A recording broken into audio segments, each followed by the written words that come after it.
For many manufacturers, electricity costs can consume nearly one-third of their entire operating budget.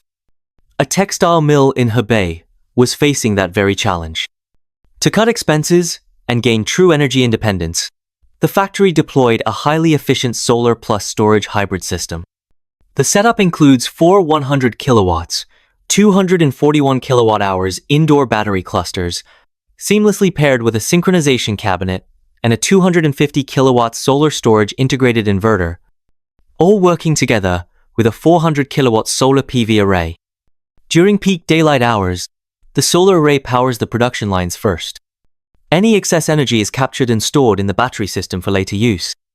Then, when the sun goes down or grid electricity prices surge, the storage system automatically takes over, discharging clean, stable power to keep the factory running smoothly and free from price fluctuations. The result is a powerful, reliable, and cost-saving energy solution that not only reduces operational overhead, but also accelerates the mill's transition toward a greener and more sustainable future. Today, the factory manager sums it up simply. We used to worry about electricity bills.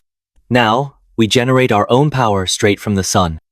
Solar plus storage, delivering real energy freedom to modern industry.